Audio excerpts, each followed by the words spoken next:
Palestinians, and particularly those in Gaza. There's your picture. That's a horrible, horrible picture.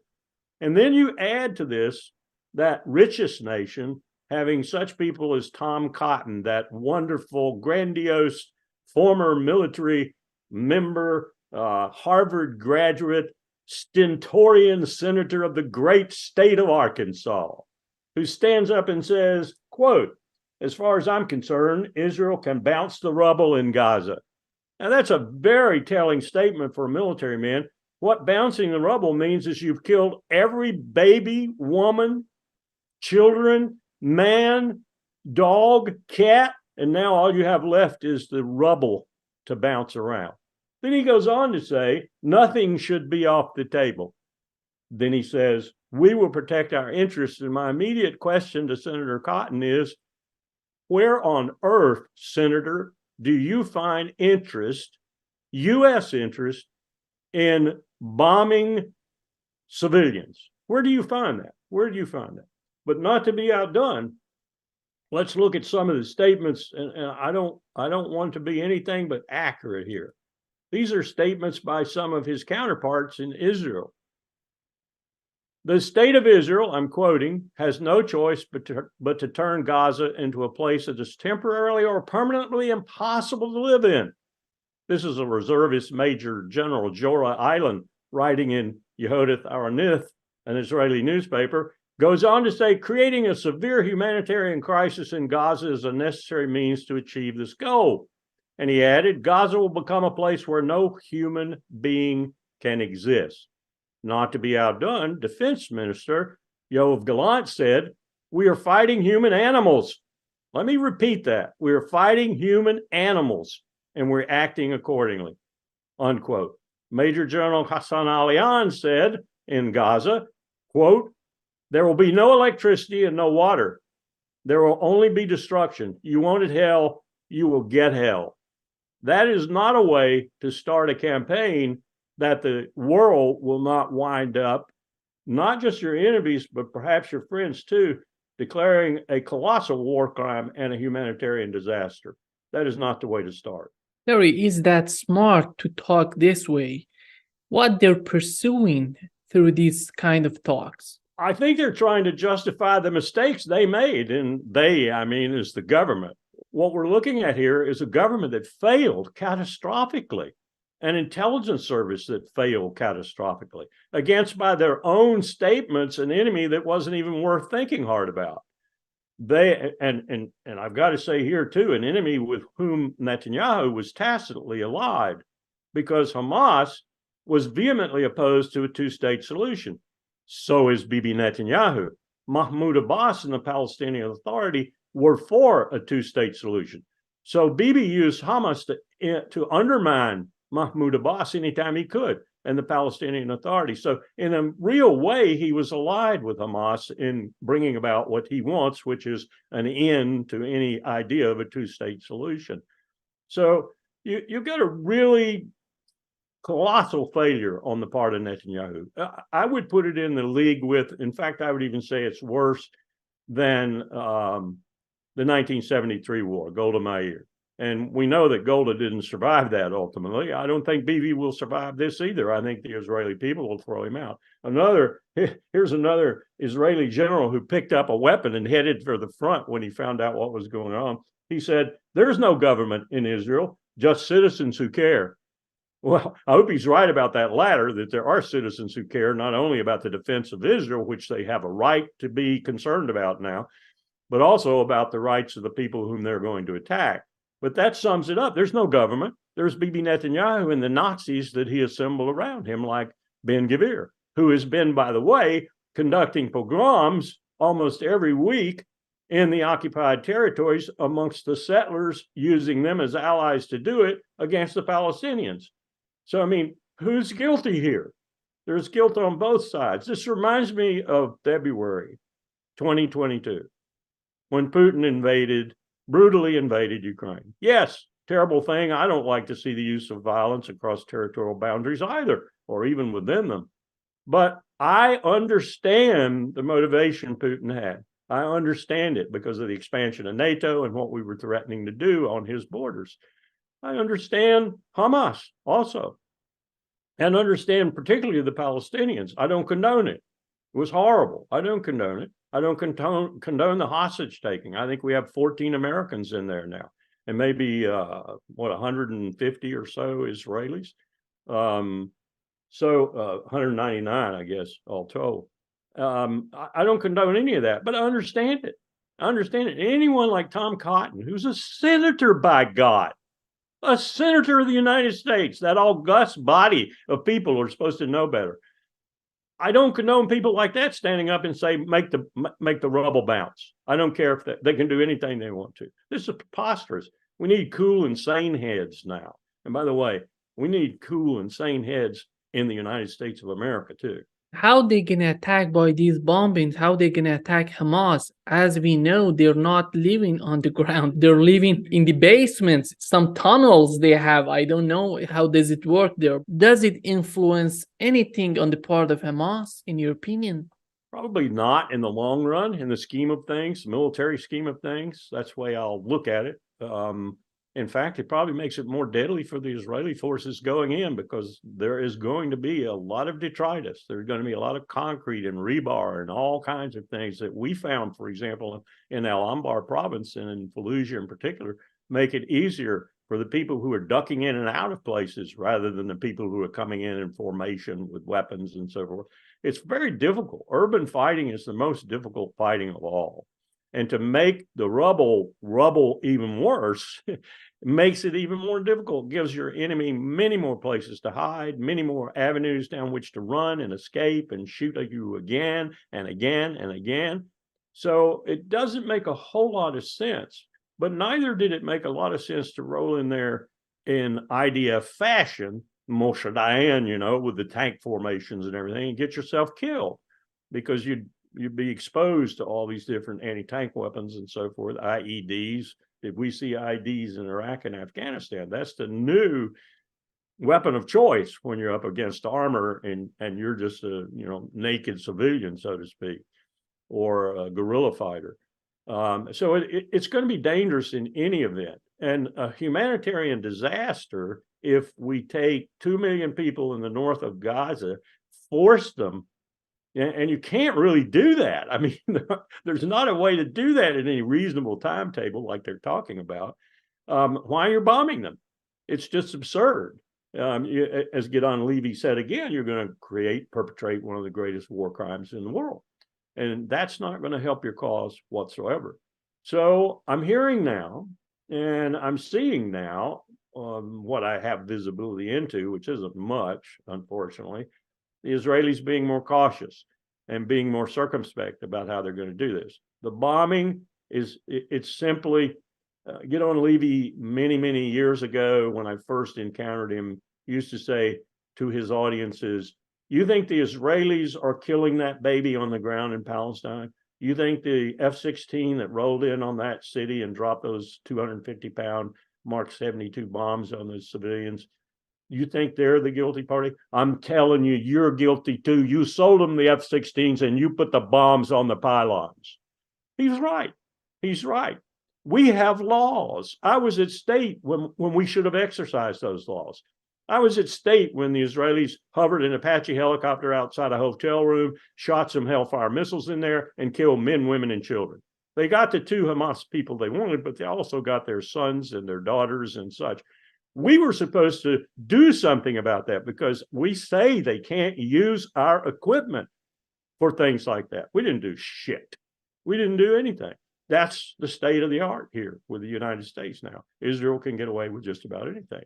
That said, I'm also hearing that President Biden has put his foot down with Netanyahu as to what he thinks should be the patina, the image that comes out of this. And it has nothing to do with the greatest war crime on the face of the earth, and everything to do with being circumspect, and I don't know what the or is. I hope it was a real threat. I hope it was a solid threat to Bibi. Biden's not want to do that with Bibi, but I hope he did. And I hope that registers with it, because not only were they incompetent, and not only are they trying to regain a sense of competence amongst their people again, which they won't, like Meir, like Golda Meir in 73. He'll be thrown out after this is over, or maybe in the middle of it if he's really, really bad at execution. But I don't think the IDF will be. I think they'll be solid at execution, but I'm not encouraged by the fact that you just said they're bringing these buildings down and doing something that really has absolutely zero impact on the Hamas fighters that they're after. Is that a wise decision to go into Gaza, or you consider it as a mistake? You know, they've already, if the statistics I'm getting, they've already suffered more casualties in a shorter time than Israel has ever before in its history since 1948. That's traumatic for Israel. It's traumatic for the IDF.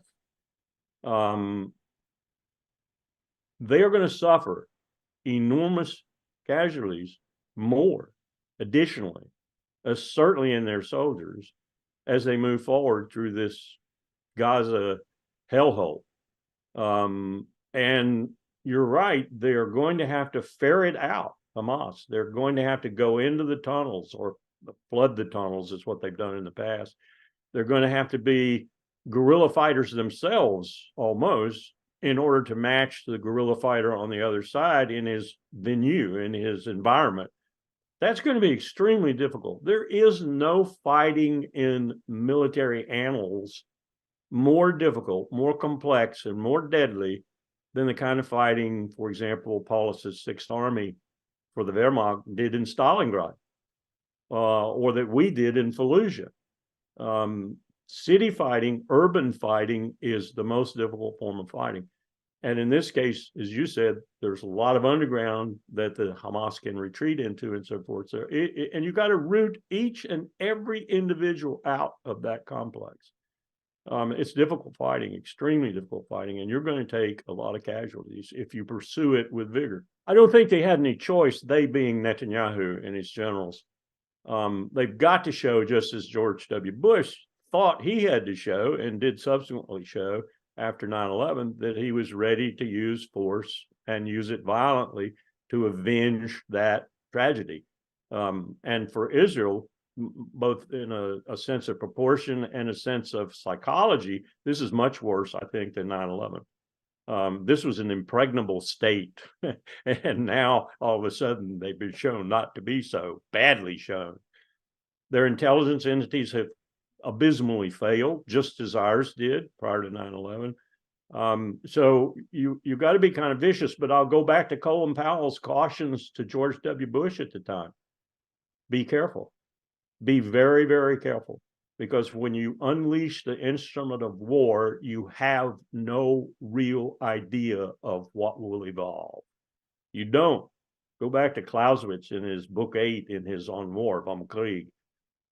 War has a habit of changing, majorly changing, as each bomb drops, as each population is attacked and casualties result. So they've got to be extremely careful as they seek their revenge. And Netanyahu is going to be seeking to demonstrate to the Israeli people that he's not the stumbling, bumbling idiot that he's demonstrated himself to be. And so he's going to be even perhaps more vicious in that regard. As to the United States, I hope we're counseling them. I hope Biden and Blinken, nod and nudge, that government that has shown me it doesn't even know how to do diplomacy, here wakes up and shows how it knows how to do the most powerful and necessary diplomacy of all, and that is restrain your ally, restrain your friends, restrain your cohorts when, in fact, they have been bloodied badly. And the human reaction is to get blood for blood, tooth for a tooth, eye for an eye, which, interestingly, as the old prophet used to say, leaves the world blind and toothless. Not a good strategy. How they gonna fight an ideology? It seems that they're thinking of a physical thing that can be removed. Hamas is not physical, it's ideological. That they have to consider what are the roots of this ideology, where does it come from, how to deal with it. It seems to me that, like 9/11, they're trying to physically remove something, some people. Is that possible in your opinion? No, you're right. You do not kill an ideology. you can kill everyone who espouses that ideology. You can't do that, actually. Physically, you can't do that, but you can try. And even if there's only one person left, that ideology, if it has any reverberation with the people around it at all, will come right back. Look at ISIS. ISIS is not holding territory anymore, but it's still out there and it's still a threat. Al-Qaeda, still a threat. And by the way, this brutality that Israel proposes, if it carries it out to the fullest degree, I guarantee you we will have a revived Al-Qaeda, a revived ISIS, and a whole bunch of others spawned off of them, some of them attacking the United States and maybe Brazil and other places. It's just the way things like this happen. When you talk about ideologies, look at what Netanyahu was doing. He was using Hamas to support his own ideology, which was no two-state solution. And Hamas agreed with that, so he agreed with Hamas. Now, I'm not saying he was coordinating with them. I don't know that. But he certainly was using them to undermine the Palestinian Authority.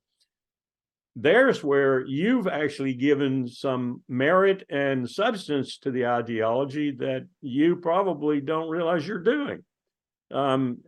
When the elections happened in July 2006, as I recall, and Hamas surprised everybody, I was stunned at the people in the United States who were surprised because I had told them all, Hamas is going to win, baby. They're going to win. You guys having these elections, this is stupid. I mean, just from the point of view of who's going to win, it's stupid. Well, what did we do? We had the elections and they won. And then Bibi and everybody else is convinced, including us, and I was there during some of this, we're convinced that Hamas wants to govern now. And so its ideology will be in the background and it wants to govern. Now we're seeing what they were doing in the background. They weren't thinking about governing, and I don't see how anybody could look at Gaza and think that they were thinking about governing. They were thinking about getting back and getting vengeance, and that's exactly what they've done now. So lack of imagination, arrogance, failure to consider your enemy's real wishes and terms, cooperating with your enemy in the sense of undermining Mahmoud Abbas and the Palestinian Authority. All these things led to this. And you're right. You cannot defeat an ideology. You cannot defeat an idea. You simply can't. You can balance an idea and ultimately make it weaker and weaker with another idea. But that idea of violence for violence ain't the way to do it. When you look at the scale of this conflict that is happening in Israel, how do you see the risk of a new regional war in that part of the world? You asked the $64 question in my mind, and our sending carriers over there to the eastern end of the Mediterranean maybe makes sound operational sense. I'm not sure it makes strategic sense unless we know something. We haven't been stellar in our intelligence entities either, particularly the CIA, the NSA, and the DIA, the three really strategic lookers out there at the world. What's this enemy going to do? What's this one going to do? And Putin's comments have not enthralled me at all as to the wisdom of moving forces around the way we seem to want to move forces around right now. Now, I'll give you a little bit of a hint here about carriers. Most Americans don't know this. Most of the world doesn't know this. One carrier means you can conduct operations for about 24 hours, then you got to stop and replenish and refuel.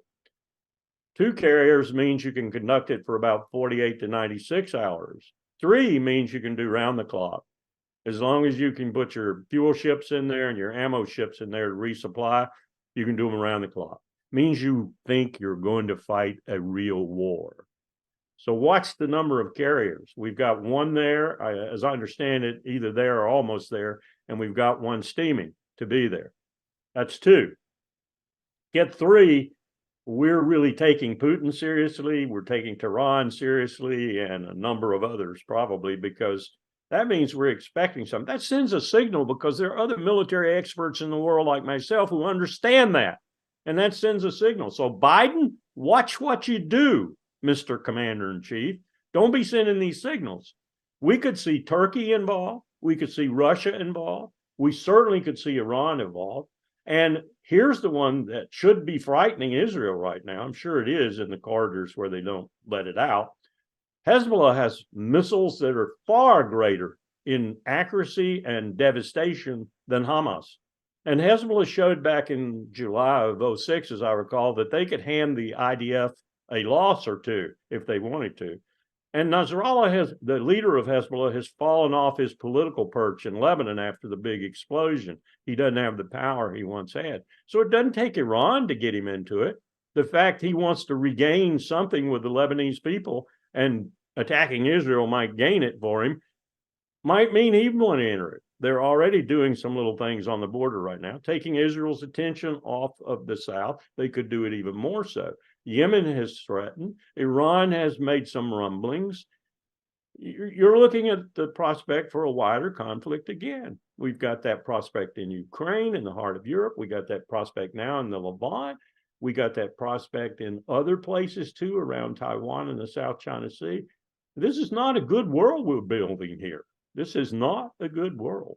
If we think of the worst case scenario for this conflict, if something happened, will Israel be able to handle a multi-front war?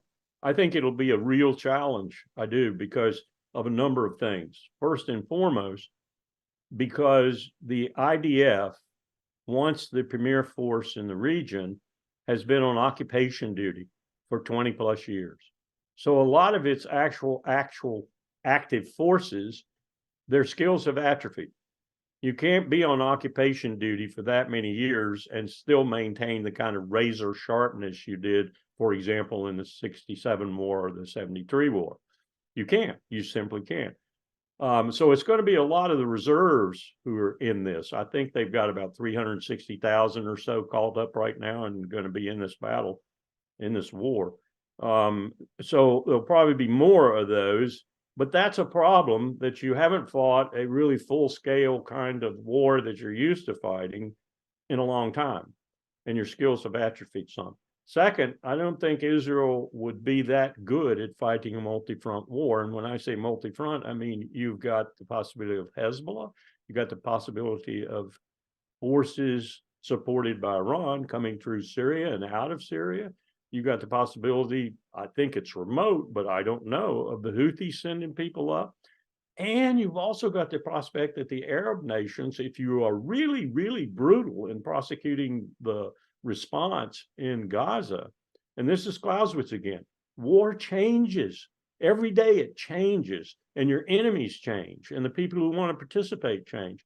You might even get some of the other Arab countries backing forces coming in. We know now that Saudi Arabia, for example, had a lot to do with the initial turmoil in Syria. That Saudi Arabia was sending fighters into Syria because they wanted to unseat Bashar al-Assad. They failed, but look at the mess they made in Syria along with us. So the potential for a real significant existential even problem for Israel is not over 50% here in my estimation yet. But there is the potential for it to be. We will not, let me hasten to add, we have said, and I believe it, we will not let that happen. So then you're in for a penny, in for a pound. Not only does the United States have a base with the stars and stripes flying over it in Israel for the first time since 48, we also have a major cybersecurity facility with the Israelis in Beersheba. So you're in for a penny, in for a pound, and the United States would be right there. And I guarantee you that would draw other actors into the battle. When you look at the U.S. policy in Israel, in Palestine, it comes to mind that do they really want peace in that region or not? Because it doesn't seem that the policy doesn't go the way it should go. It should make peace. How do you see this? I think you're absolutely right. I don't think any government Israel has had for quite some time, certainly not one under Bibi Netanyahu, and that's about 15 years of governments, wants peace. They do not want peace. A group that I meet with every other Sunday, the Israel-Palestinian Confederation, is trying to set up a government over Hamas, over PA, and over Israel, one that would function with them, with veto power for them, but also would give some kind of unity and build some kind of unity for the state that would then exist, a democratic state, not a Jewish state. Matter of fact, I was headed for Israel. Next month, I was headed for Israel. We're going to put up a big billboard, and the billboard says, "A Jewish state is not good for Jews." That was going to be our $30,000 commitment, if you will, to the situation. And we believed it. We think a Jewish state is not good for Jews. It is not. It's not a democracy. It can't be. You have two theocracies in the Levant right now that are really, really dangerous theocracies. One's in Tehran and one's in Jerusalem. And that's not going to work. So what you're talking about, in essence, is doing away entirely, which is got to be interpreted as part of Netanyahu's governing purpose, doing away entirely with democracy, and in its place installing a Jewish state. Why the two-state solution was buried? How did they kill this two-state solution? What was the problem with this idea of having Palestinian state, Israeli state living together? It started with my administration and George W. Bush. There were rumblings of it earlier amongst the neoconservatives in particular, a lot of whom are Jewish Americans or dual citizens. And it came to a head with that administration when Ariel Sharon, then prime minister, visited the Oval Office. I forget when it was, 2004, 2003, somewhere around there. And George W. Bush told him, in essence, which he had already communicated to his Secretary of State indirectly, that the roadmap, we called it, the roadmap to peace, the two-state solution and so forth, hadn't worked for 40 plus years. Therefore, it was dead. Arik, over to you. You got it now. What George W. Bush was saying to Sharon, who was Netanyahu's predecessor, remember, he was Minister of Defense when the Israelis invaded Lebanon and the refugee camps that were featured massacres unknown. This is Sharon, and Sharon is now the prime minister of Israel. And Bush tells him he has his head. Go back to Tel Aviv at that time and do what you need to do. And that was the policy. And as much as Powell met with Arafat, as much as Powell tried to bring the roadmap to fruition and a two-state solution on a road to some degree of success, he failed. He totally failed. In fact, the vice president, Dick Cheney, undercut him every time he tried to do it. Even as he was in Ramallah negotiating with Arafat, Cheney was cutting the bridge out from under him as he negotiated. Since that time, with the greatest ally we had ever found to do this, Bibi Netanyahu, Israel has not been interested in a two-state solution. That's why he was using Hamas. They aren't interested in it either, for different reasons, of course, but they don't want to live with the state of Israel. He doesn't want to live with the state of Palestine. So, what's good for the goose is good for the gander. And now look what we got. When you look at the neocons ideology in Ukraine, you can understand totally what's the end game. But in Israel, what does neocon really want? What do they want from this conflict? Because this ongoing conflict is going to kill more Israelis, more Jews, more Muslims. And these people, most of them have nothing to do with this conflict. They're living their lives. They have no skin in the game and no blood is risked. That's what I hate about them. I loathe them for that reason. They pontificate, Tom Cotton, they pontificate, but they have no skin in the game. Here's what they want. They want the United States of America in its full panoply of power in the region, destroying Syria, Iran, and anything else that gets in their way. That's what they want. Do you think that the war in Ukraine is contributing to this mess that we are witnessing right now in Israel? Because we have this division right now between China, Russia, United States. These powers, these superpowers can work together to bring this conflict down, to solve this conflict, to calm this conflict. How do you see the war in Ukraine? How does it contribute to this conflict right now in Israel? In a number of ways, but the one you just elucidated is the most serious, I think, and that is that, let's go back to the 73 war again, when I watched my infantry battalion disappear because I was going to stand up a brand new mechanized infantry battalion. I'm standing at the airfield getting ready to welcome some of the tracked vehicles coming into me to stand up my battalion, and poof, they go off to Israel, and that battalion was no longer. So I went back to my former unit. what was happening there was we were sending that equipment to Israel because it was in extremis. It was in dire need of new equipment and everything. That's essentially what we're looking at with today's situation, except the difference you just elucidated. Here we are. What were we doing at that time? It wasn't perfect, but we were negotiating with the Russians over the telephone, over the hotline. We were talking with others. The Chinese weren't quite in it yet in a big way, but we were talking with others. We were talking with India. We were talking with Japan. And we were bringing our, what we diplomats call good offices to bear on the problem. And everyone had an interest in not letting the conflict get out of control. You may recall Richard Nixon at the time. I've had people tell me, and I've looked at these people's records and I believe them. Nixon was so involved in Watergate at this time that he was halfway through a bottle of Jack Daniels by 5 o'clock every afternoon. The man who actually moved the United States of America's defense condition, a very strategic and dangerous move, was Henry Kissinger, because Nixon was not competent to do it. So Nixon was actually, moved off, and Henry Kissinger took over the presidency for that decision. We'll never know if that's as totally true, but I've seen enough archival evidence and talked to enough people to think it is.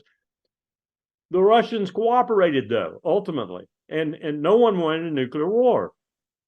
And the signals that were being sent and the back channel communications helped to get that conflict settled and stopped. There is some evidence even that the Israelis were contemplating moving a nuclear weapon or two to use on the Egyptian Third Army. That would have been one hell of a move. I hope that rumor, as it were, was not true, but it could well have been. We don't have that comity today.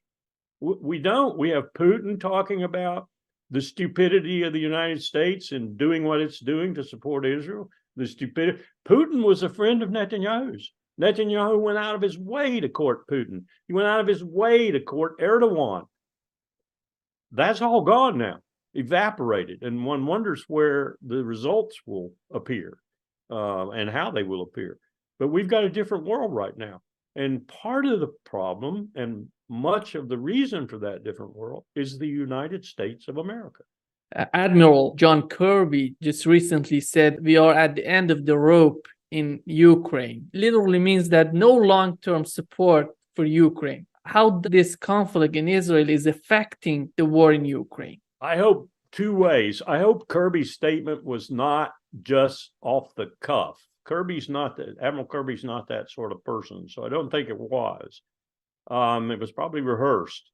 And I hope that was a statement to Putin that we're serious now. We want to sit down and we're going to talk and we'll get with you. Sergei Lavrov and Blinken, whatever it turns out to be. I hope it was also a statement to the Poles and others who are getting very weary of this conflict, and Germans too. And I also hope it was a recognition of the fact that, as occurred with the Iraq war and the Afghan war several years ago, the United States cannot spread itself too thin, because then everything will go to hell. And that's what we're looking at. And if you want to put a calculus up on the wall and say, here's Israel, here's Ukraine, here's Japan, here's Korea, guess who's going to be at the top of that calculus? For domestic political reasons, which are very powerful, but also for geostrategic reasons, Israel, right up there at the top. So anything else that's happening that detracts from that is going to have to stop or be slowed or be fixed in some way. And that's what you're going to see happen. Larry, the solution that Putin suggested was this acceptance of Palestine as a state. And this is going to be the first step, in his opinion. It seems that China has the same idea on Palestine and Israel. Some people say that this two-state solution is gone, is dead. But most people say that, I think. Most concerned people and smart people say that because they see another solution as burgeoning, and that is a single state that's a democracy. Looks after all its citizens the same, or roughly the same. no democracy is perfect, but you have a single state, but it's a democracy. It's not a Jewish state. It's not a theocratic state. It's a democracy. And that's the first principle of that state. They think that's a better idea than the two-state because they think the two-state is gone. So I just wanted to qualify that. Don't you think still we can have a two-state solution the way we have in Cyprus? We have North Cyprus and South Cyprus.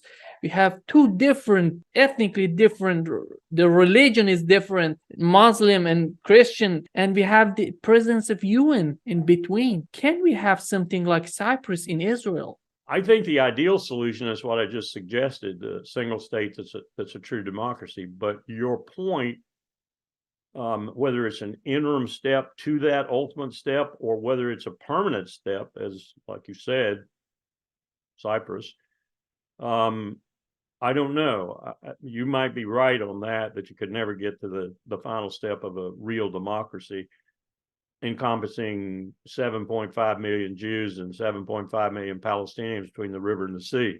I mean, that would be ideal in my view. But if you had to put them in two separate states and then come up with some kind of DMZ or a UN force or whatever in between them for 75 years or whatever, how long Cyprus been going on, that would be an acceptable solution. But you can't do it with people like Ben-Gvir and Netanyahu and the people who are backing them. And let's face this. My friends do not want to face this, both Jewish and Gentile. They do not want to face this.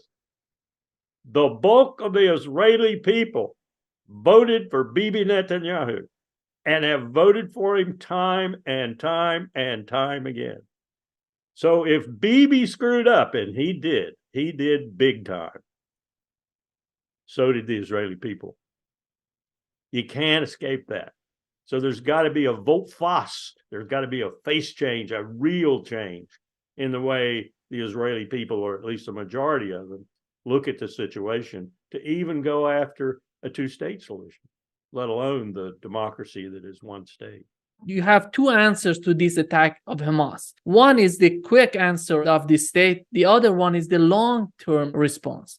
You have to think of the well-being of Israelis, of the people who are living in Israel. And through this conflict, through these wars, nothing good is going to come out. You're absolutely right. You have to think, if you're the leader of Israel, you have to think that with every bomb you drop and every civilian you kill, you are making your solution that much more difficult.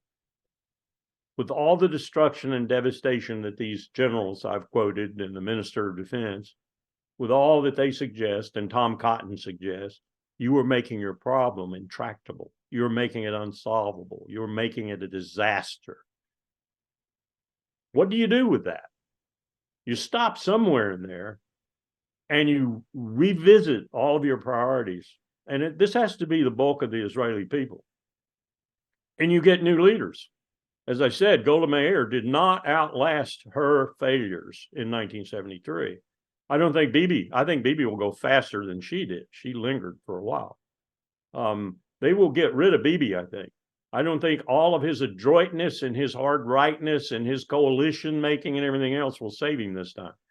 It's just that right now the fever's up, the passion's up, the revenge aspect of it is up. And so, we're going to do that. But Bibi, you're going when this is over. I wouldn't be surprised if somebody hadn't already said that to him.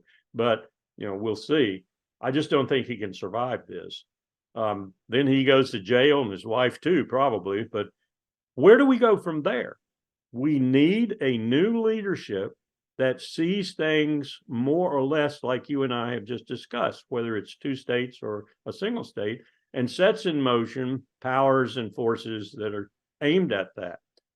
How would that happen? It won't happen without the empire making it happen. I don't think the Israelis are capable of it. The empire must step in and say quite unequivocally, you will not survive without us. You know that. You cannot survive without us. You know that. We are going to back off if you don't do something positive and do it swiftly and well. Where are we going to find a president like that? where are we going to find a Congress like that who will back him up? How do you see the Biden administration in bringing logic, in bringing reality to the mind of the Netanyahu administration?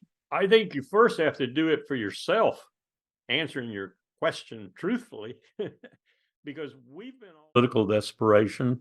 He wants to stay president, and also real desperation in terms of the war. I just don't see how Ukraine could come up with 500,000 capable, trainable new soldiers overnight, or even in a month or two. It's if you want to put 60-year-olds in the field, or 70-year-olds in the field, or whatever, 5-year-olds in the field, but that's nonsense.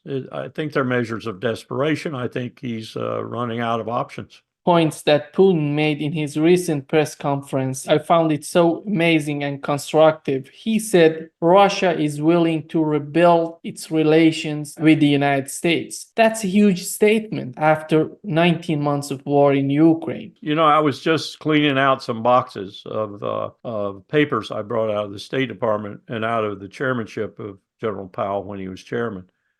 And one of the things I found was a treasure trove that Brent Scowcroft, National Security Advisor to George H.W. Bush, gave Powell, that Powell gave me after we finished using it. It's speeches by Edvard Shevardnadze. It's speeches by Mikhail Gorbachev. It's papers by Shevardnadze, where Shevardnadze actually sat down and wrote a paper for Jim Baker, the Secretary of State of the United States, and he would imagine things and write about where Shevardnadze was. I wrote on one of his papers, I said to the chairman, I said, General Powell, you need to read this. This guy's extraordinary. I could see why Gorbachev was attracted to him. All these ideas that they had, all these fresh shoots, if you will, of things that could be done, possibilities, future, Russia back in Europe, Russia a member of the Military Council of NATO, Russia a member of the Political Council of NATO, Russia a functioning entity, a democracy. You know, you go back and you read those sorts of things and you realize how much damage Bill Clinton and the people after him did to what could have been a very positive relationship. And you cannot ferret out a single reason why they did that, other than there were many of them that were linked with people like Larry Summers, Anatoly Chubai, and others who really wanted to fleece Russia and take all the money they could out of the fire sales that they did for the oligarchs when the oligarchs saw, oh my God, look at all this communist-owned stuff going for a song. Yeah, we'll pay your fees to negotiate this. And all of that money and filthy lucre actually corrupted the people who were dealing with it. And then you had people like Hillary Clinton and Madeleine Albright and others who I think just hate Russia, just despise Russia, never could live with Russia, never could, say that a Russian might be a good person. And all of that. And I'm looking at this that's in the boxes, and I'm looking at today, and I'm saying, how in the hell did we let that opportunity escape us? No, Larry, it's worse than that. We compelled that opportunity to escape us. Well, what you just said is Putin still sees some of that opportunity. How do you see the roots of this type of hatred? What type of ideology is behind this hatred, in your opinion? If you scrape hard at the average American, you'll find much of it is ignorance. Much of it is ignorance that tells them I need to be fearful of that because I'm unknowing of it.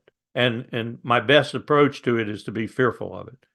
And therefore, I'm going to vote for this guy who says, he's going to bring the hammer down on Moscow. That's the biggest problem. I'll bet you could count on your toes and your fingers how many Americans who aren't derivative of Russia speak Russian or even give a damn about speaking Russian. You then have the other problem, and I think this is the problem at work with what I call the corporate oligarchy, the deep state. And that is they're constantly looking at something they can make money off in the way of an enemy. And they're looking at first, and this just makes sense, someone who is not terribly formidable, but has the potential to be. And in this case, you've got someone who was and suddenly reduced in power significantly, still got their nuclear weapons though.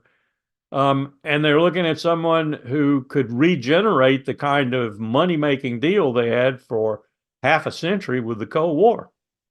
And they see China and they see Russia. China because it's now risen up to the point where it can compete with us on almost every level, and Russia because, oh, they always were horrible. Plus, there's this ignorance, as I described. So that's it. Money and ignorance. And, you know, if you want to pick two words to describe an American, money and ignorance. Do you see any willingness in the Biden administration to go after negotiations, or we have to see who's going to be the next president of the US to see what's going to be their policy on Ukraine? You may have just said the magic phrase there. We may have to wait and see what's going to happen in 2024 before we get anyone who is really willing to go out on a limb and actually not really going out on a limb so far to do the positive thing. And when you talk about Odessa, you know, I go back to Alan First. I don't know if you've ever read any Alan First books, but he's a tremendous historian in addition to being a fiction writer. He's probably a better historian than most historians I know. And Odessa has a long history. Odessa would probably be better if it were a city-state out in the ocean. It is probably one of the criminal capitals of the world. It thrives on and lives on crime. And if you talk to anyone of any persuasion, and there are all manner of persuasions in Odessa, you'll find that they recognize that. It's almost like the Cosa Nostra in Sicily. And I know a little bit about that anyway. I don't know why anyone other than the port facilities and the structure of the city itself, the surrounding area, I don't know why anyone would want the problems of Odessa in terms of management and rule, democratic or authoritarian. What would I do if I could do? I would take a pair of scissors and cut it off and put it in the ocean and make it a city state and tell it to behave. Very, very entrepreneurial people, very sharp people, but usually they use their entrepreneurship and their entrepreneurial qualities and their skills and talents for other than legitimate activities. So they're going to hate me for saying this. Odessans are going to hate me for saying this. No, they won't. They're just like the Cosa Nostra. They understand what I'm saying. But it does have some strategic aspects to it, just as does Crimea. And there's another problem. The very first thing that our diplomat, whomever, president, has to say to Russia is, we recognize your sovereignty over Crimea. We will not challenge that. Oh, by the way, on the way out the door, if you could recognize Kosovo, that'd be nice, you know, tit for tat, blah, blah. Crimea is a lot more important than Kosovo, but would you do that? Odessa is a different matter, though. Odessa, to me, if I were in Kyiv, Odessa would be hard to give up. I've said what I said about I would willingly give it up if I had my druthers, but I wouldn't if I were in Kyiv. I'd make that probably as that without which I will not finish the negotiations, probably, if I were in Kyiv. Now, if it's the United States and it comes down to Odessa or continued war, maybe going even worse for Ukraine, or Odessa and no war, I don't know. I might try to work out some kind of arrangement whereby Russia and Ukraine shared sovereignty for a while, until maybe you could have the citizens of Odessa vote on which way they wanted to go. And very, very carefully, because you might be surprised by the results, especially if the war winds down and it's about 10 years before you have the referendum. Ukraine, Odessa might wind up being the most difficult thing in the long run. It might be the most difficult aspect of the negotiation. Ukraine joining NATO would be on the table or off the table? Not anyway. One of the first things I would say, in addition to recognizing Russia's sovereignty over Crimea, is Ukraine will never be a member of NATO. And you know what? Because we cheated the Russians so badly when H.W. Bush's promises and Baker's promises to Shevardnadze and Gorbachev were violated, I would say, if I were Putin, I would say, put that in writing. Put that in writing. And if you have to put it through your Senate for ratification, because that's your process to be solid and true to your promises, do it, or I'm out of here. I wouldn't trust this if I were Putin. The Ukrainian foreign minister says that Europe doesn't know how to fight. In your opinion, what else Europe can do for Ukraine? I think it can do a lot for Ukraine if we get this stopped. I think we can wind up with a Ukraine that's neutral, a Ukraine that retains, as Finland did when it stood up to the Soviet Union, most of its territory. I'm a little bit worried about Russian intentions with regard to Odessa and that general region in particular. I don't know. I have a pretty good idea of how, if I were Secretary of State, I would frame the negotiations with Putin. And I'm not sure how I would deal with Odessa. That's the only unknown in there. I'd have to listen to the Russians and see what they're, we can't do without Odessa or some kind of control over it. But otherwise, I think the outlines of a deal, so to speak, are right there. And Ukraine keeps its sovereignty. It's neutral. It's not going to be a NATO member. Its rehabilitation is going to be the challenge, going to be the tremendous challenge. And you're going to find that Zelensky's right about the Europeans when he starts asking them for money for that rehabilitation. Germany's going to be reluctant. France is going to be reluctant. The United States is going to be reluctant. We've got a $33+ trillion aggregate debt hanging over our heads now. But that's going to be the big challenge. But that's a challenge that doesn't kill people. It's not a bombs, bullets, and bayonets and, potential for even wider conflict. It's getting the conflict over and dealing with Ukraine's rehabilitation and establishment as a neutral power in a key area between the CSTO on the one side, the Collective Security Treaty Organization, and NATO on the other side, though I don't think NATO is long for the world. I don't think the CSTO probably is either. They've got a real problem with some of the southern tier states. And you've also got to deal with the situation that the EU itself doesn't seem to be able to deal with. And that's getting its political act together so that the economic promise that the EU had, its GDP was the equivalent of the United States, $23 trillion, 740 million Europeans. And it can't get its political act together to the point. You've got the Italians again talking about reverting to the lira. You've got others who are looking at Brexit and saying maybe that wasn't such a bad deal. So this is not a time to be playing games with wars. It's a time to get your political act together. And I keep coming back to those two humongous challenges that we all have. We need some sort of condominium of power. We do not need alliances. We need a condominium of powers. And that condominium has to be Beijing, Moscow, Washington, probably Tokyo, probably Berlin, probably Brasilia, and others as they want to come in. And it needs to deal with two threats that outweigh everything else confronting us.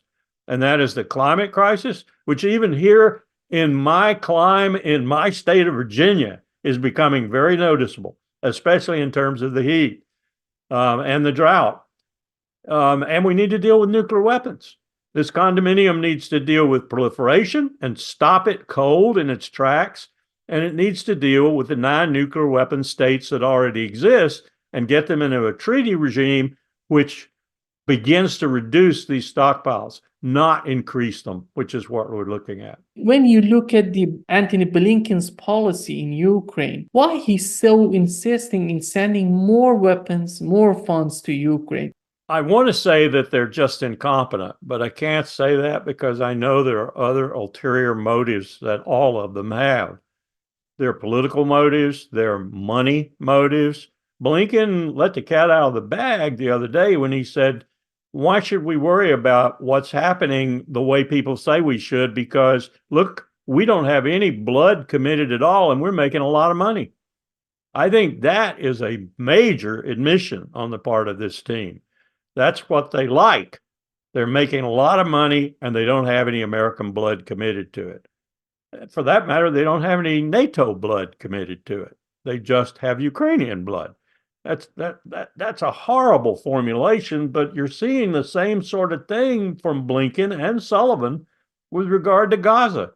You're seeing the same sort of cold-hearted realpolitik that is realpolitik only on the surface. It's stupidity underneath. And I don't understand it. I simply do not understand it. I said to someone the other day, 4 billion people in the world now despise the United States of America. No question about it. It grows by another 100,000 to 250,000 every day that Gaza goes on. Terrorists are growing every day that Gaza goes on. Every terrorist group in the world is watching this. Every terrorist group in the world is wondering if it can gain the capabilities to attack the great Satan, as we were called by the mullahs in Tehran. This is not a way to do business in the world. And yet, Blinken, Sullivan, Nuland, Clinton before them, Hillary in particular, and her war in Libya, all seem bound and determined to do this sort of thing. They seem bound and determined to use the United States military to bash people around the world, not periodically, but almost every year. We've got troops still in Iraq. They have no business being there. We've got troops still in Syria. They have absolutely no business being there. They're there against international law. The established leader of Syria has not asked them to be on his territory. We have troops all over the world. We have them in the Sahel of Africa fomenting coup from one end of the Sahel to the other.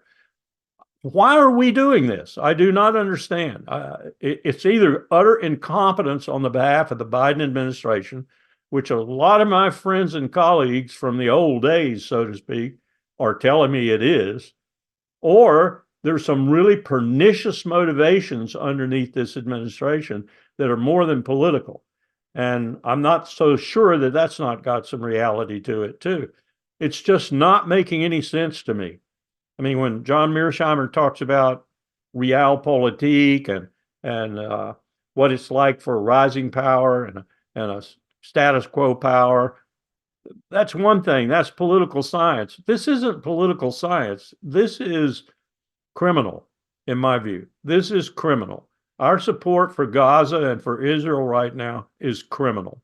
It's clearly criminal to half the world, perhaps more as time goes by if we don't stop it. I don't understand it.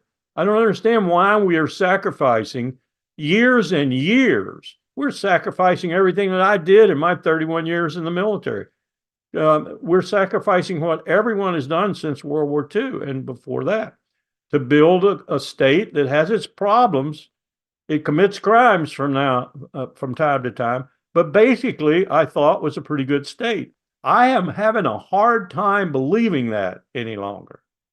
And Biden and this administration and the administrations before him, ever since 9/11 actually, have led me to believe that we're going very far afield of our original purpose, of our original founding fathers' design for us. Biden and Blinken talk about democracy. They wouldn't know democracy if it hit them in the face. They don't know what democracy means. Democracy means the people, demos, the people. The people haven't had any say in this country in one way or the other since 9/11. Arguably, to a certain extent, before. The country's being run by corporate oligarchs. The deep state is there. It isn't a fiction of anyone's imagination. We're being run off the cliff by it. And we have presidents who pontificate and platitude. That's it. Biden and his platitudes about Gaza really make me ill. And Blinken's too, and Sullivan's too. And Sullivan's outright admission by saying that the Middle East wasn't even in his inbox until October the 7th. Jake, are you the dumbest person on the face of the earth? Anybody who knew that area, knew that situation, knew what the Israelis were doing in the West Bank, knew what they were doing in East Jerusalem, knew what they were doing to their own citizens inside Israel, treating them as third and fourth class citizens if they were Arabs. Anybody that knew that knew this was a powder keg. And here's Jake Sullivan, the national security advisor for the president of the United States, saying it wasn't in his inbox. Well, where were you, Jake? Nobody understands why the Biden administration is totally on the right side when it comes to Israel, ignoring all those people who are from the center, from the left, who are opposing this kind of policies. That's an excellent question. It's what I ask myself almost every week. In fact, ever since he snubbed an American president from the Congress of the United States, Barack Obama, by speaking to that Congress over the head of the President of the United States, and by taking the applause of the people in that Congress who he knew damn well were vehemently opposed to that black man in the Oval Office, most of them Republicans, if not all of them. Ever since that, I've known just how subservient U.S. presidents are to this guy. I mean, he speaks English, so they understand him. But what the heck is going on here? That this criminal, that's what he is. He's a criminal, has got the United States and all of its leadership in his back pocket. And apparently, as you intimated with your comments about anti-Semitism in the universities and treating people as if they're pariahs when they criticize killing in Gaza at the proportions that is happening right now, it's just sheer nonsense. It's like Orwell didn't go far enough. It's like this is insanity. This is crazy that this kind of thing exists. The flagship, the paragon of American journalism, which is in the Israeli camp, lock, stock, and barrel, the New York Times, finally said 2 days ago, I'm going to quote it, some of Israel's allies and even former Israeli officials are growing more skeptical that it will be impossible to completely eliminate Hamas. Do you think? You think? Yeah. That's the New York Times. They are so pro-Israel, it's pitiful. But at least they said that. Then they went on to say nearly 2 million people in Gaza are sheltering in the south. But bombing has continued there, including in areas where people were told to move. No joke. What does that tell you? That tells you that their intent, unlike Halevi, the chief of the general staff of the Israeli armed forces, said, this is the most moral force in the world, says Netanyahu. And Halevi says, we'll do whatever we want to do, talking like he's from Washington, not Jerusalem. We'll drop 2,000-pound bombs on these guys and we'll kill them left and right. The Pope has to come out and say, Pope Francis said, that sniper, that IDF sniper who shot that woman and her child was a terrorist. Right, Pope Francis. And so are those people dropping those 2,000-pound bombs. They're cowards. They are cowards in airplanes. They are dropping bombs on people they know are women and children and UN workers and hospital staff and doctors and nurses. It's preposterous. And yet what you say is true. We sit back and throw platitudes at it and act as if it's, okay. The banality of the evil, will be evil with you. I thought Biden was picking up a little steam and was bringing some hammers down with Netanyahu. But of late, it looks to me like they're perfectly okay with him going on through January and maybe into February doing what he's doing. With everyone knowing that his clear intent is to kill every Palestinian he can get his hands on to kill. Harry, Netanyahu believes that widening military actions in Gaza is the only way to free hostages and destroy Hamas. How do you find this statement? I find it nonsense. I think it masks, it's become his ostensible purpose. I want to get Hamas. I want to get Hamas. I want to eradicate Hamas. Well, first of all, you're not going to eradicate Hamas. Here's an idea for you. You don't eradicate a terrorist group with bombs, bullets, and bayonets. You don't eradicate an ideology with anything but an idea. an idea that's more powerful, more sellable, more marketable, more attractive.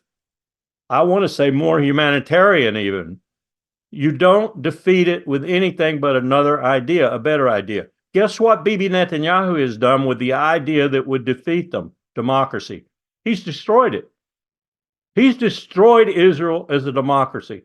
So he's taken that quiver, that arrow out of his quiver, the only arrow that would ultimately defeat Hamas, democracy, and he's defeated it himself.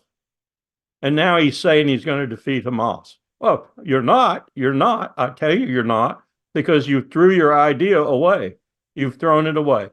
Who was it that said it was Barack, I think, said the other day, this man, Netanyahu, has a criminal convicted in an Israeli court of being a terrorist as his director of security, Ben Gvir. He's right. But then let's look at it from the very top. Netanyahu's a criminal himself.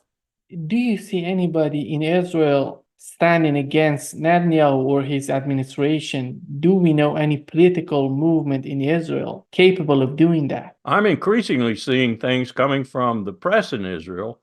I have to admit that the press, due to Sheldon Adelson's buying it all up for Netanyahu, is mostly Netanyahu press, with the exception, major exception of Haaretz. But what I'm seeing is the press reporting that more and more as days go by, the bulk of the Israeli people are for this.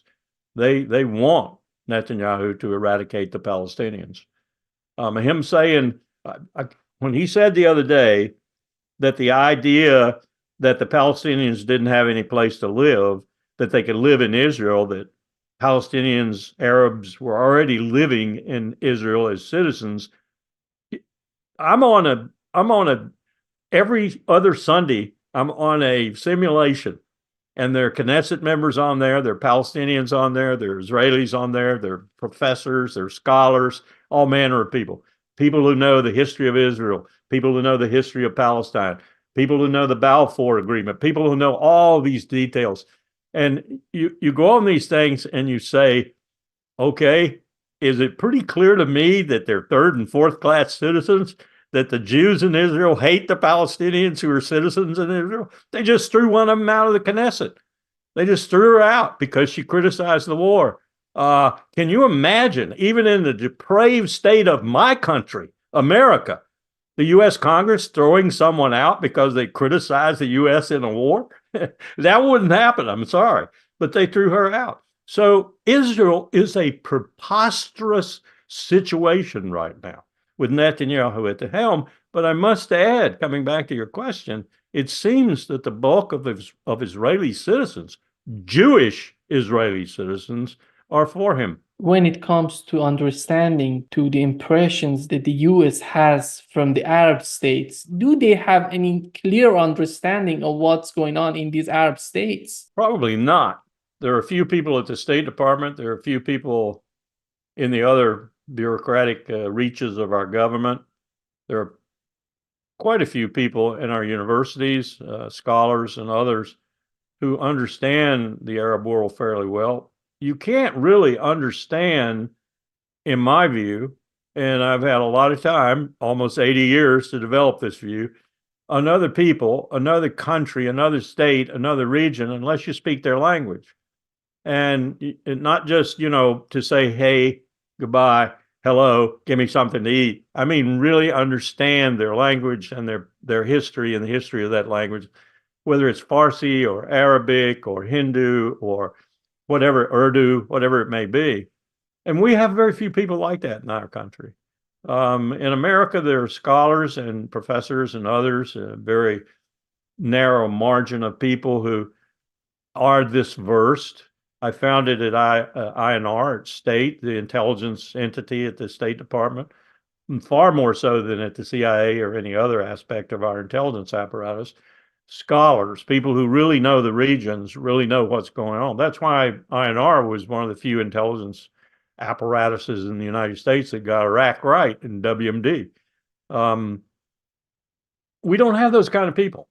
We just do not have those kind of people. So To answer your question directly, Morocco, Saudi Arabia, Kuwait, there are very few people who know what's going on there. We are fortunate right now in one respect, but he's so malpositioned that I worry about it every day. William Burns, the director of the CIA, should be the Secretary of State, not the director of the CIA. You're seeing him be used for all kinds of things that Blinken ought to be used for. But it's Bill Burns doing it because Bill Burns is 10 times the man Anthony Blinken is in terms of diplomacy. But he's malpositioned. But he's one of the few people whom I could answer your question with a positive and say, yes, Bill Burns does know these regions. He does know the people. He's been amongst them.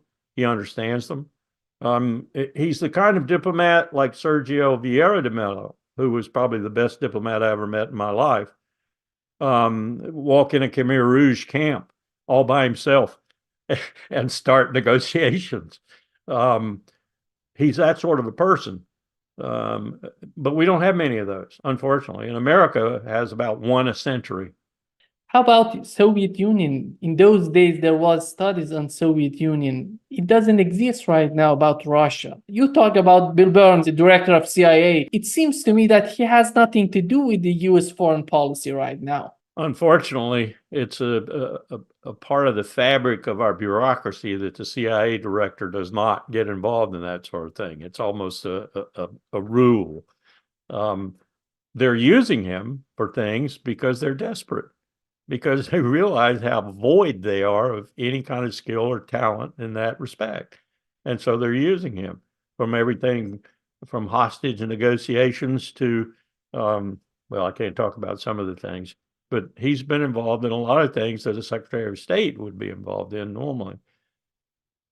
It's a particular time in our history where our power is waning.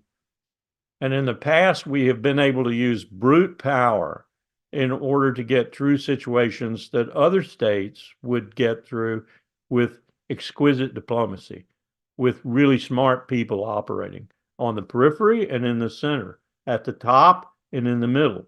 France comes to mind. Frustrating country sometimes, but its diplomats know what they're doing when they're doing it normally.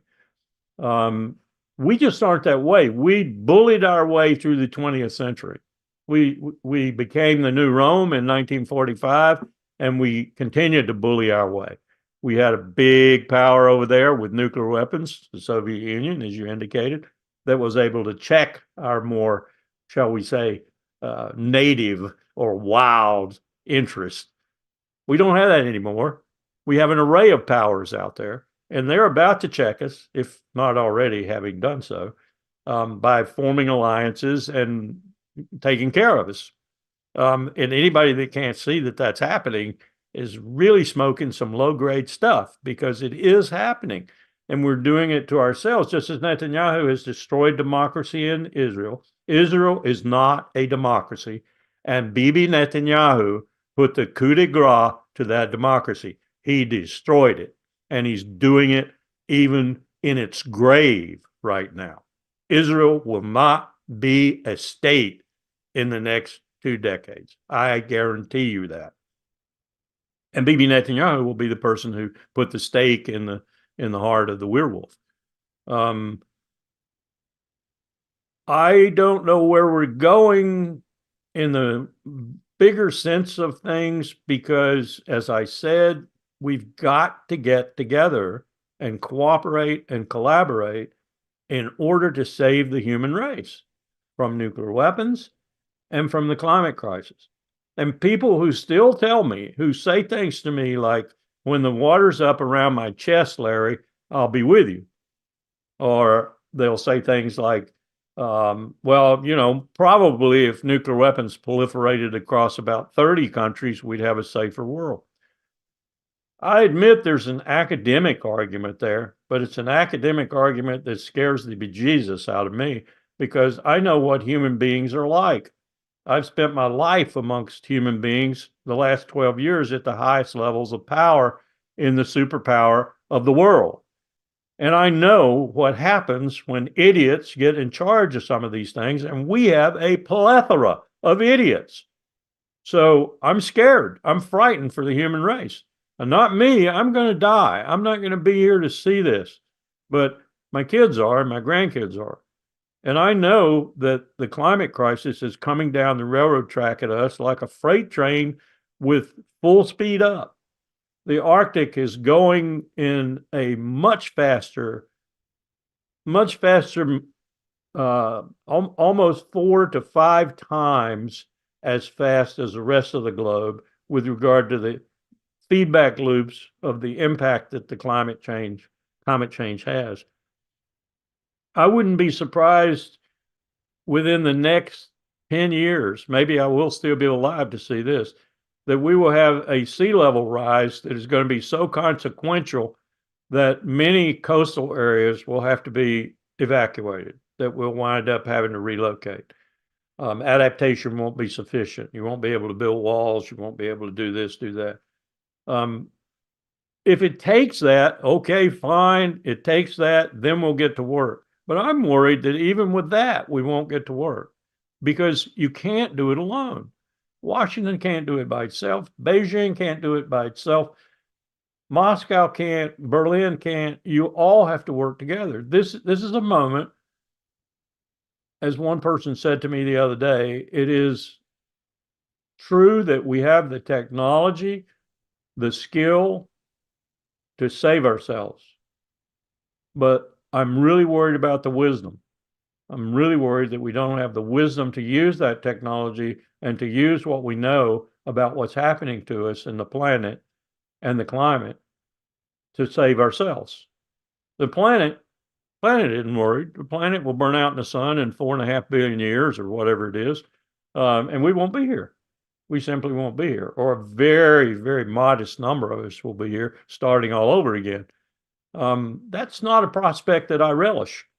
It's not a prospect, as I said, I relish for my grandchildren or even my children who will live another 30, 40 years probably. My grandchildren will probably live another 60 years. They're going to see it. They're going to see the very height and depth and profundity of this crisis, and it is going to be profound. And they're going to look at me and generations around me as being irresponsible, selfish, cruel, brutal, fighting wars in Gaza that kill thousands of people while we should be trying to save the human race, while we should be trying to do something about nuclear weapons. No, we're fighting wars in Gaza. We're fighting wars in Ukraine. We're fighting wars in East Africa. We're fighting wars in the Red Sea. We're fighting wars all over the world. We're fighting wars instead of cooperating and doing what we have to do to save the human race. That may sound Panglossian. It may sound like, well, okay, this guy doesn't know what he's talking about because humans will never get around to that. Well, I'm sorry. If they don't, they are done. They're toast. They're finished. Do you think at the end of the day, this type of tensions between Netanyahu and Arab nations, between Netanyahu and Turkey, would help Israel? He's desperate, he's crude, and he's brutal. That's all I can say.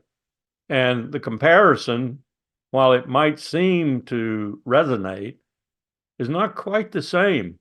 If you go back and look at what Turkey, not just Erdogan, Turkey and the Turkish armed forces have done to the Kurds, and you look at what they've done to the Kurds in southeast Turkey, and you look at what politically as well as killing some of them, you look at what they've done to the Kurds in Iraq and Syria and Iran, it doesn't even come close to what Netanyahu is now doing in Gaza. Nothing on earth comes close to what Netanyahu is doing in Gaza, which is what makes me so angry with my own government throwing platitudes and softballs at this man who is becoming the greatest murderer in the 21st century. No question about it. And women and children. Saddam Hussein didn't do as badly as Netanyahu is doing in Gaza when he went up there and used chemicals on people in his own country. This is not apples and oranges. This is a very, very bad comparison by Bibi Netanyahu. I mean, Erdogan's got his problems, no question about it, but I would not trade Bibi Netanyahu for Erdogan. Bibi is rapidly making himself the worst person in the first half of the 21st century in terms of war crimes, in terms of killing innocent civilians, in terms of not caring about it, in terms of making it his purpose, in terms of being an individual who vouchsafes to the world that it's his purpose. I mean, he's not even trying to propagandize it. He's saying, I am going to exterminate Hamas by exterminating the Palestinians amongst whom they operate and live. That's essentially what he's saying. And so are his generals. And so is his director of security, who is right now in the West Bank killing more settlers and trying to stir up another war on that front. And why are they doing this? Why are they trying to stir up a war with Hezbollah? And why are they trying to stir up a war with Syria, or on the border at least? And why are they doing things that piss El Sisi off in Cairo? Why are they doing that? Because they want to drag their big daddy in to bash Iran. That's why. Bibi is looking to expand this war, to make it regional, and to bring the United States in as his savior and fix everything in one fell swoop. And I got news for him.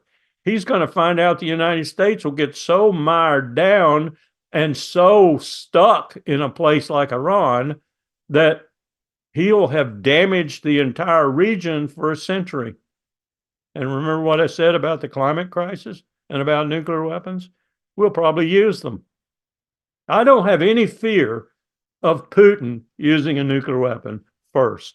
I have a very, very profound fear of Washington using a nuclear weapon. If they want to defeat Hamas, do you think going along with two-state solution wouldn't be much smarter than going in Gaza and killing the civilians? Absolutely. If the Palestinians had a state that was economically viable, a state that was roughly peaceful, a state that looked a lot like Israel in terms of territory, a state to which Palestinians could return, a state that was more or less shaped by the 242 resolution and the one that followed it, I forget the number, but the borders of the borders before the 67 war.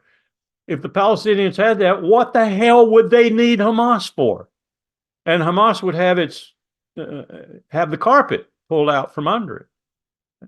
You would also pull the carpet out from a lot of other people in the region. You would probably begin to damage the Iranian effort to export through the Quds Force its philosophy throughout the region, which is being challenged now even by the Iraqis. I mean, they're not doing a really bang up job about it, but they are challenging it because they're getting tired. They know they need Iran. They know they need the commerce. They know they need them in the south, in particular, around Basra and that area. But they also know that they can't consolidate their state, if you will, as corrupt as some of them are, unless they give Iran some notice that they don't own everything in Iraq anytime they want to own it. So they're getting increasingly angry at the Iranians for what they're doing with the militias in Iraq. And at the same time, they aren't that comfortable with our residual presence in Iraq. And I wouldn't be comfortable if I were they either. So we're stirring up these things still. We're still, with our presence, we're causing problems. And people say, well, we don't have many troops in the Middle East. As I've said to you before, we have more combat power in the Middle East than anywhere else. And look at what's happening. The strategic cockpit of competition, if you will, in that region is shifting from the Persian Gulf to the Red Sea. And it's shifting there. Actually, it shifted there probably 5 to 7 years ago. It shifted as the Somali pirates drew military power into that area, into the Bab el-Mandeb and that area, in order to deal with what they were doing, the predation they were effecting on shipping. Shipping and rates were going up, insurance was going up. We put a combined joint task force in there. We had all kinds of countries cooperating in it, and we dealt with that problem. And so the problem receded a little bit. And then all of a sudden came the Houthis. and came the war with Yemen, started by no other than the Minister of Defense of Saudi Arabia, who is now the Prince Mohammed bin Salman. I mean, he wanted to get his marker on the ground as a great warrior, and he started this debacle in Yemen. Now we're paying for that because now we have the terrible situation in South Sudan, Eritrea, Ethiopia. On that side of the sea, on the other sea, we have the war in Yemen, and we have people going back and forth, and we have 60%, I'm told, of the world's commerce going up through there, headed for the Suez. Now prices are going to start skyrocketing. Inflation is going to go off the charts probably if we don't do something about it because people are going away. Shippers will not do that. We did a simulation of this about 2009 in Beijing, and the Chinese were stunned when we showed them what would happen if we suddenly had places like the Malacca Straits, the Bab el-Mandeb, the Strait of Hormuz, less so, but other places where narrow confines for ships to go through, we postulated terrorists. We're suddenly hit with terrorists. We took down a big tanker in the Strait of Malacca. We took down Ras Tanura, the 3 million barrel per day, I think, production capacity in Saudi Arabia. All of a sudden, insurers wouldn't insure, shippers wouldn't ship, and the price of oil went from $80 a barrel to $300 a barrel overnight in the simulation. Chinese learned some things from that, I think. We started having to shift oil around the world. We had to send Alaska North Slope oil to Korea. We had to send some oil that was coming out of the Iran and the Gulf. We had to send it to China. We had to monkey with the whole distribution network. Well, that's what we're talking about now with the Red Sea if we don't get this under control. We should slap a combined joint task force there immediately. It should have the Chinese, the Japanese, the Turks. It should have everybody that has an interest in that region. There are 7 countries in Djibouti right now, I'm told.